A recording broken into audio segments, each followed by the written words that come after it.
ನಾವು under the constitution article number 19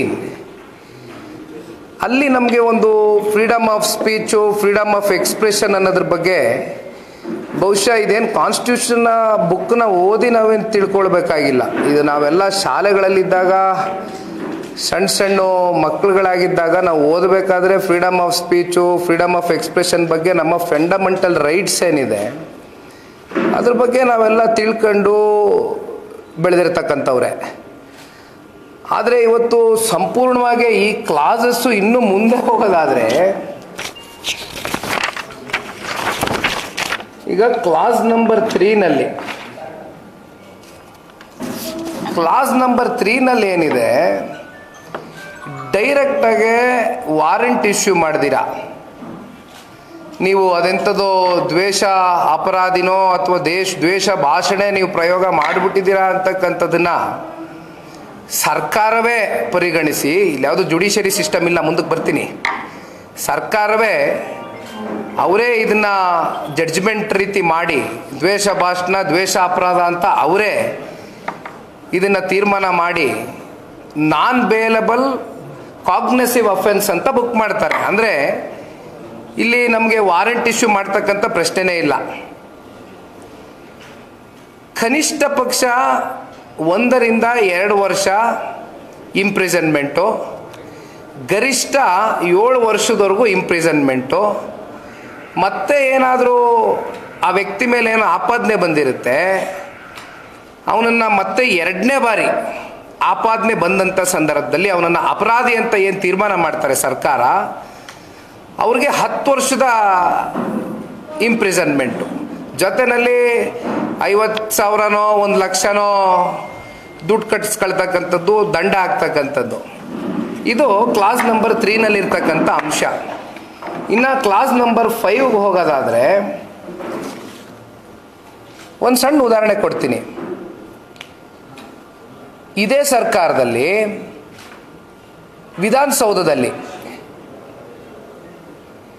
Pakistan ಜಿಂದಾಬಾದ್ ಅಂತಕ್ಕಂಥ ಒಂದು ಕೂಗು ಬಂತು. ಸುಮ್ಮನೆ ಒಂದು ಸಣ್ಣ ಉದಾಹರಣೆ ಅಷ್ಟೇ.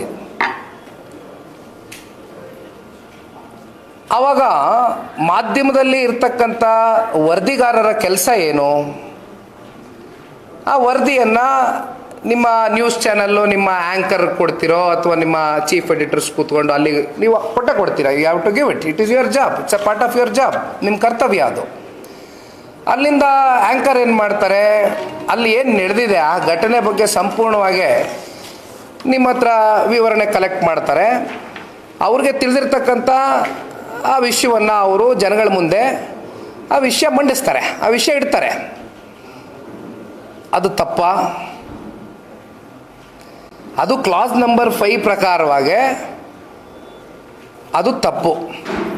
ಅಂದರೆ ನೀವು ಇಲ್ಲಿ ಯಾರು ವರದಿಗಾರರು ವರದಿ ಮಾಡ್ತೀರಿ, ಕೇವಲ ವರದಿಗಾರರ ಮೇಲೆ ಆ್ಯಕ್ಷನ್ ತಗೊಳ್ತಕ್ಕಂಥದ್ದಷ್ಟೇ ಅಲ್ಲ, ಮಾಧ್ಯಮ ನಡೆಸ್ತಾ ಇರ್ತಕ್ಕಂಥ ಮಾಲೀಕರು ಯಾರಿರ್ತಾರೆ ನೇರವಾಗಿ ಅವ್ರ ಮೇಲೂ ಕೂಡ ಈ ಹೊಣೆಯನ್ನು ಹೊರಿಸ್ತಕ್ಕಂಥ ಕೆಲಸವನ್ನು ಈ ಒಂದು ಕ್ಲಾಸ್ ನಂಬರ್ 5ನಲ್ಲಿ ಮೆನ್ಷನ್ ಮಾಡಿದ್ದಾರೆ.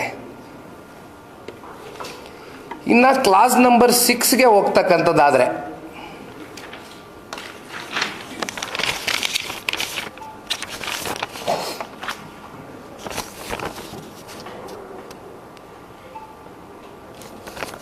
ರಾಜ್ಯ ಸರ್ಕಾರದಿಂದ ಒಬ್ಬ ಅಧಿಕಾರಿಯನ್ನು ನೇಮಕಾತಿ ಮಾಡ್ತಾರೆ. ಇಲ್ಲಿ ಯಾವುದೇ ಒಂದು ಜುಡಿಷಿಯರಿ ಸಿಸ್ಟಮ್ನ ಇನ್ವಾಲ್ವ್ಮೆಂಟ್ ಇಲ್ಲ. ಸರ್ಕಾರದ ಕ್ಲಾಸ್ ನಂಬರ್ 6 ಪ್ರಕಾರವಾಗಿ there is no judiciary which has been involved in this process. ಇಲ್ಲಿ ಈ ವಿಚಾರವನ್ನು ಅಂತಿಮವಾಗಿ ತೀರ್ಮಾನ ಮಾಡ್ತಕ್ಕಂಥದ್ದು, ನಿರ್ಣಯ ಮಾಡ್ತಕ್ಕಂಥ ಅಧಿಕಾರವನ್ನು ಕೊಟ್ಟಿರ್ತಕ್ಕಂಥದ್ದು ಸರ್ಕಾರದಲ್ಲಿ ಇರ್ತಕ್ಕಂಥ ಒಬ್ಬ ಅಧಿಕಾರಿ ಅಂತ ಮೆನ್ಷನ್ ಮಾಡಿದ್ದಾರೆ. ಆ ಅಧಿಕಾರಿ ಅವನ ಯಾವ ಒಂದು ಹುದ್ದೆಯ ಅಧಿಕಾರಿ ಏನು ಅನ್ನೋದನ್ನು ಅದರ ಒಂದು ಸ್ಪಷ್ಟತೆ ನಮಗೆ ಕೊಟ್ಟಿಲ್ಲ, ನಮಗೆ ಸಿಕ್ಕಿಲ್ಲ ಅದು. ಬಟ್ ಒಬ್ಬರು ಸರ್ಕಾರದಲ್ಲಿರ್ತಕ್ಕಂಥ ಅಧಿಕಾರಿ ತೀರ್ಮಾನ ತಗೋತಾರಂತೆ. ಏನು, ನಿಮ್ಮ ಎಲೆಕ್ಟ್ರಾನಿಕ್ ಮೀಡಿಯಾಗಳಲ್ಲಿ ಬರ್ತಕ್ಕಂಥ ವಿಷಯಗಳು, ಜೊತೆಯಲ್ಲಿ ಸರ್ವಿಸ್ ಪ್ರೊವೈಡರ್ಗಳಿರ್ಬೋದು ಅಥವಾ ಅಡ್ಮಿನ್ಗಳಿರ್ಬೋದು ಸೋಷಿಯಲ್ ಮೀಡಿಯಾ, ಇದರಲ್ಲಿ ಬರ್ತಕ್ಕಂಥ ವಿಚಾರಗಳನ್ನ ಇಲ್ಲಿ ಇರ್ತಕ್ಕಂಥ ಅಧಿಕಾರಿ ಅವನು ಯಾವುದು ಬರಬೇಕು ಅಥವಾ ಯಾವುದು ಬರಬಾರ್ದು ಅಂತಕ್ಕಂಥ ನಿರ್ಣಯವನ್ನು ಅಧಿಕಾರಿ ಸರ್ಕಾರದ ಮೂಲಕ ತಗೊಳ್ತಾರೆ. There is no judiciary system involved in this. They overlook judiciary basically.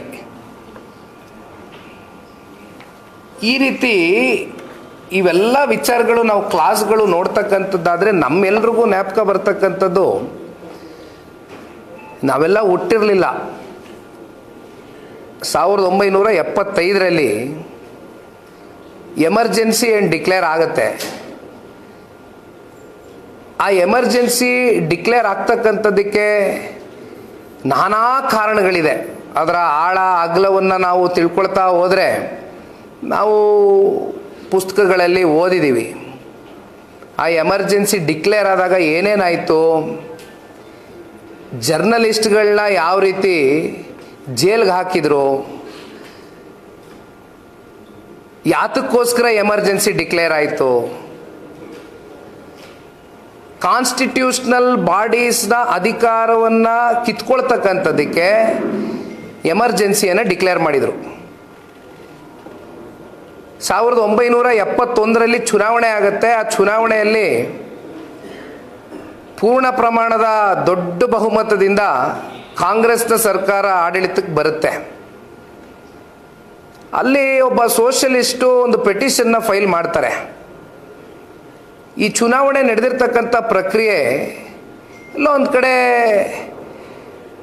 Electoral ಮ್ಯಾಲ್ಫಂಕ್ಷನ್ ಆಗಿದೆ. ಇಲ್ಲಿ ಚುನಾವಣೆ ಪ್ರಕ್ರಿಯೆ ಏನು ನ್ಯಾಯಬದ್ಧವಾಗಿ ಪಾರದರ್ಶಕವಾಗಿ ನಡಿಬೇಕಾಗಿತ್ತು, ಅದು ನಡೆದಿಲ್ಲ ಅಂತಕ್ಕಂಥದ್ದನ್ನ ಪೆಟಿಷನ್ ಫೈಲ್ ಮಾಡ್ತಾರೆ.